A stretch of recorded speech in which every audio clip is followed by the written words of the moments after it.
Welcome everyone to another episode of Ad Legends. I'm here today with Brian Albert. He's Managing Director at Google. And Brian, welcome.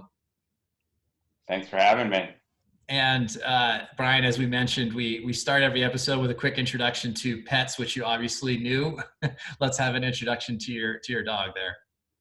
So this is Magoo, and Magoo is a 13-and-a-half-year-old 8-pound Yorkie poo when he's soaking wet, and he has been my faithful, loyal companion during COVID. He literally camps out in my office all day, every day. So my wife and I joke that he's unquestionably the big winner with me working at home. Yes. He gets a lot of attention and a lot more walks than he usually does. That's awesome. That's awesome. Yeah, I have my companion right behind me as well, Norman, who definitely will not be happy when this is over and I'm traveling again. But great. Well, thanks, Brian. Welcome. And how about a little introduction to yourself and to your role at Google? Sure. I've been at Google for about 10.5 years, and I currently manage a video sales and creative services team. And on the video side, we negotiate all of our large Google and YouTube upfront partnership deals.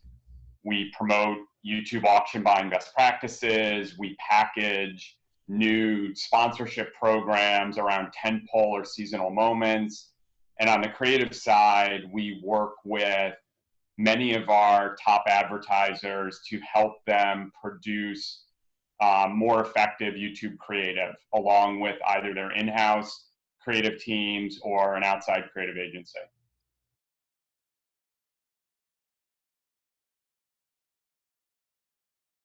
And let's start with talking about 2020, the crazy year that it was. Crazy for so many reasons, but definitely crazy in terms of video consumption patterns. Talk a little bit about what you all saw at Google and just in the market in general and some of the shifts that happened and what your takeaways were. Yeah, it feels like 2020 is still going on into the early part of 2021. But when we zoom back and look at the market, it sure feels like we've hit an inflection point where there currently are more connected TV households in the U.S. than pay TV households, which is sort of staggering. And we're fast accelerating toward a new video future where live linear TV will effectively revolve around sports and news, where most of our entertainment programming will get viewed through your favorite 3 to 5 apps on your phone and connected TV. So if you look at 2020, not surprisingly, 8 of the top 10 rated shows were football games, which, Matt, I don't think is a big shocker. But when you look at even this year's Super Bowl, which by all accounts was a super attractive matchup between the Bucs and the Chiefs, Brady and Mahomes, yet it was the lowest rated game in 15 years. And many people were quick to point out that it was due to the pandemic, when in reality, there was a 14% drop in TV households year on year. So in many ways, CBS was behind the 8 ball before the opening kickoff. And this year, with another 40% of U.S. adults projected to be cord cutters or nevers, it's pretty clear that we've long passed the point of no return as streaming viewership continues to take off.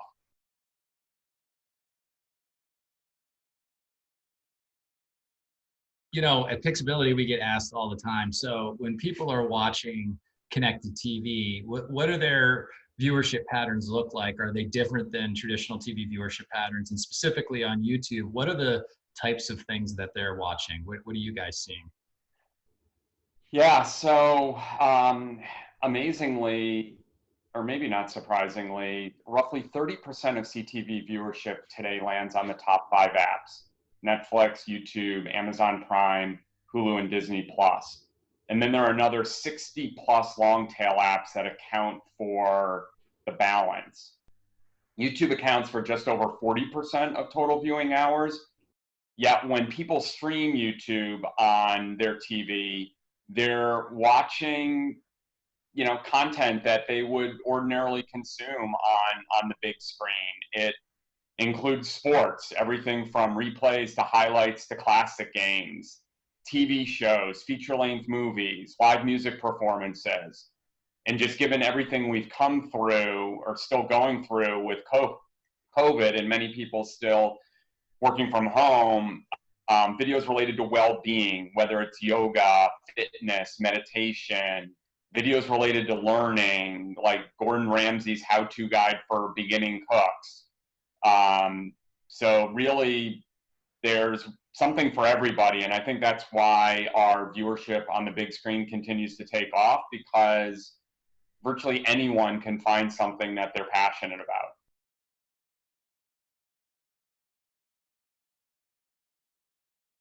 How are you talking to advertisers about the challenge of CTV? Because we're seeing this huge shift on the advertising side now, where advertisers are starting to ask a lot more questions about it.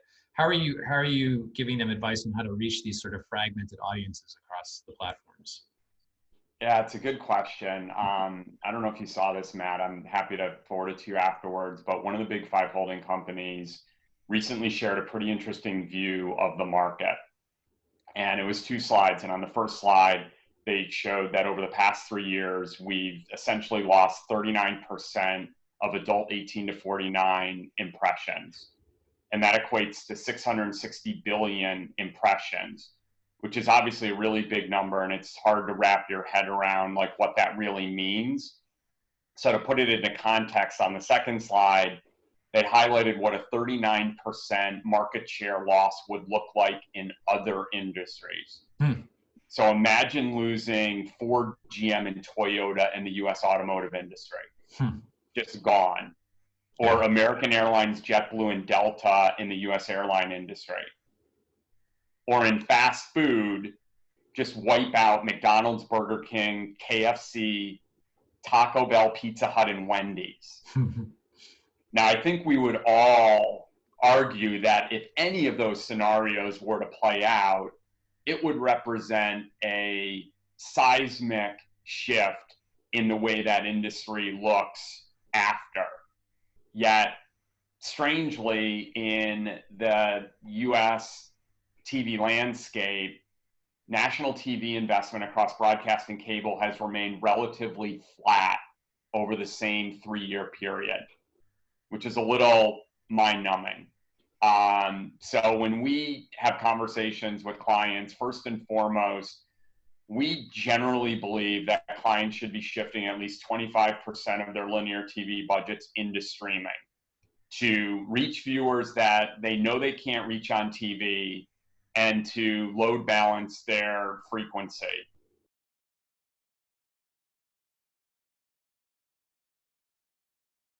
So let's talk a little bit about the question you and I get a lot, which is, okay, YouTube represents, almost half the video hours on connected TV. I get that, but what about the content? What is the content that I should be targeting on televisions through YouTube? How do you talk to people? And we talk to people about this every day, but how do you talk to people about when they ask, well, what's the, is the content appropriate for television? Can I make sure I'm on content that's aligned with my brand and so forth? Yeah. So, YouTube, as we talked about, Matt, YouTube offers a little bit of everything to everyone, from live TV channels to movies and shows to original programming from popular creators, how-to guides, educational content, so much more. And when we think about quality, we truly believe that in an on-demand world, it's users, not networks, who are the gatekeepers for popular programming. And viewers vote for what they think is the best content with their choices and their time.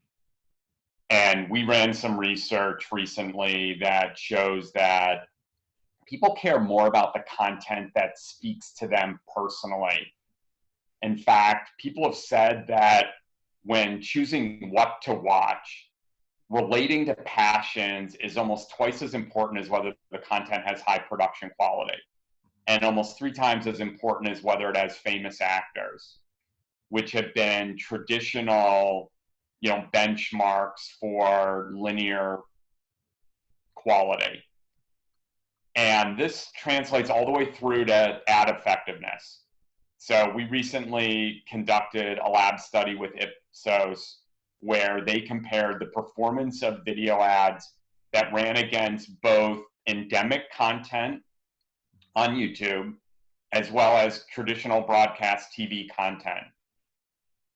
And the result, not surprisingly, at least to us, is that performance lift across the funnel, whether clients were targeting ad recall, awareness, consideration, purchase intent, were consistent across the board. So there was no difference based on the content that brands were running against.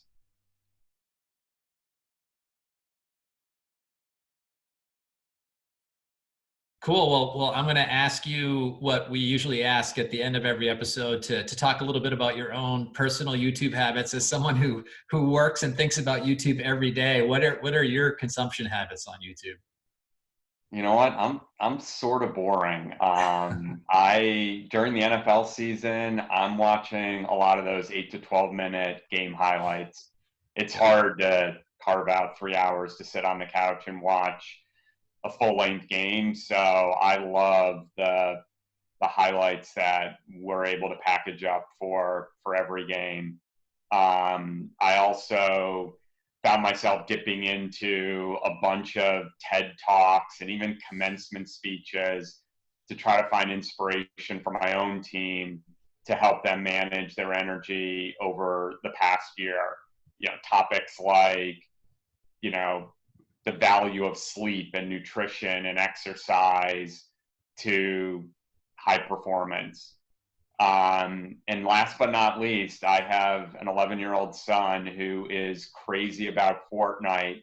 And anytime anything goes wrong with the Xbox or his headset, I'm on YouTube searching to figure out how to fix it.